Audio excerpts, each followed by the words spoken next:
Mapalang araw mga langga. Kagabi, natutulog kasi ako. Alam mo, hindi kwarto.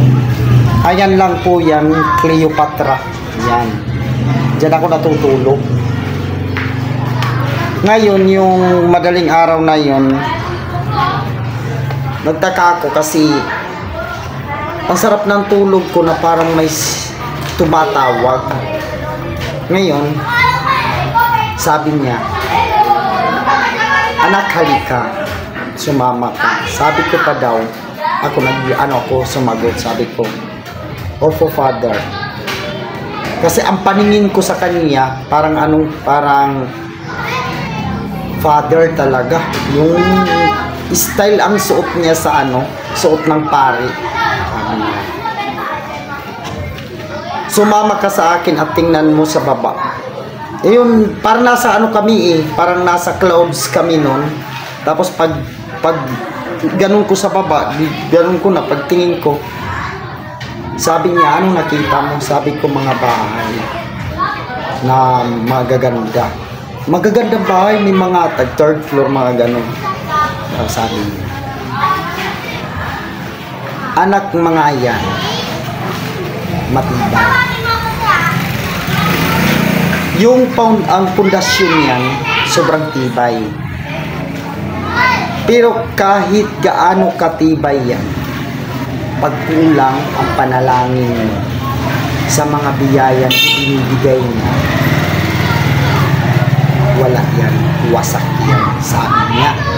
Di ngayon, tahimik lang ako. Tinitingnan ko siya nagsasalita, tapos tumitingin ako sa baba. Tapos sabi niya, kung ang isang pamilya nagkaroon ka ng blessing, nagkaroon ka ng magandang bahay, pag once na wasak yan, pag once na sira yan or nasunog, may meaningful daw yan. Ang meaningful pala yun, kulang ka sa pananalig, kulang ka sa dasal at tiwala sa Kanya. Ibig sabihin, kahit gaano katibay yung pundasyon ng bahay mo, na mga ginawa mo, na blessing na ibinigay niya, kung kulang pala ang pananalig mo, hindi pala nagtatagal, kusang nasisira. Yun ang sabi niya. Kaya yung mga iba dyan na mga bahay na maganda, nagkakaroon ng blessing tapos may nangyayari, may meaningful pala yun, na kulang pala tayo sa pananalig sa Kanya. Doon yun, nalaman ko nung sinabi niya na pinaliwanag niya sa akin. Tapos ako naman, nakatingin sa Kanya. Tapos sabi niya, ano daw, kahit gaano daw pagbigay ng blessing na binibigay niya, pagkakataon na daw yun sa bawat isa ng tao, na ang lahat ng pinaghirapan ay sinusuklian. Pero kung kulang ang pananalig mo, walang mangyayari na matibay. Yan ang ibig sabihin niya. So ngayon mga langga, nalaman niyo na kung anong ibig sabihin pala ng ganun mo. Kaya kahit gaanong mga sikap natin na binibigyan tayo ng biyaya, kailangan nating mahalin na may pagtitiwala talaga tayo sa taas.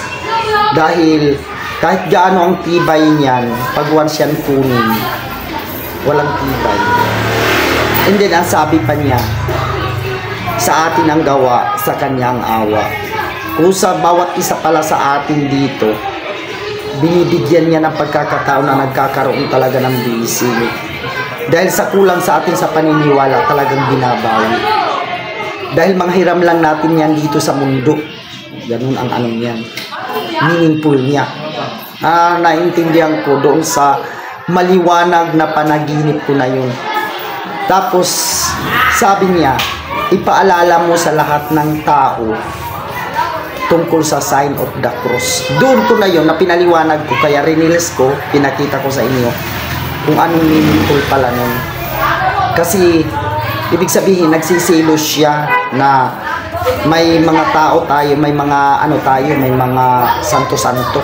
Ganon. Tapos magsasign the cross na para siyang nai-insulto porkit pinako na nga siya kung anong itsura niya sa cross, ginaya mo. Yun ang meaningful pala nun, na kung magdadasal ka, direct to point. Hindi ka na kailangan mag-sign of the cross na gawa-gawa mismo ng tao sa kalaban niya ng mga Hudiyo. Di ba? Yun, pinaliwanag ko lang ha. Kasi yun lang ang nakita ko kasi sa panaginip ko. At saka, bigla akong nagising kasi naiihi na ako. Ayun, pagtayo ko, umihi ako. Tapos iniisip ko yung ano ko. Kasi, parang may gumising sa akin yan. Parang nagulat na lang ako na naiihi ako, tumayo ako. Kaya inisip ko na agad yun kung anong meaningful nun, bakit ganun ang mga panaginip ko. Yun yung na dahilan, ha? Hindi ako pastor, hindi rin ako pare, hindi rin ako sakristan. Tsaka tamad ako magbasa ng Bible.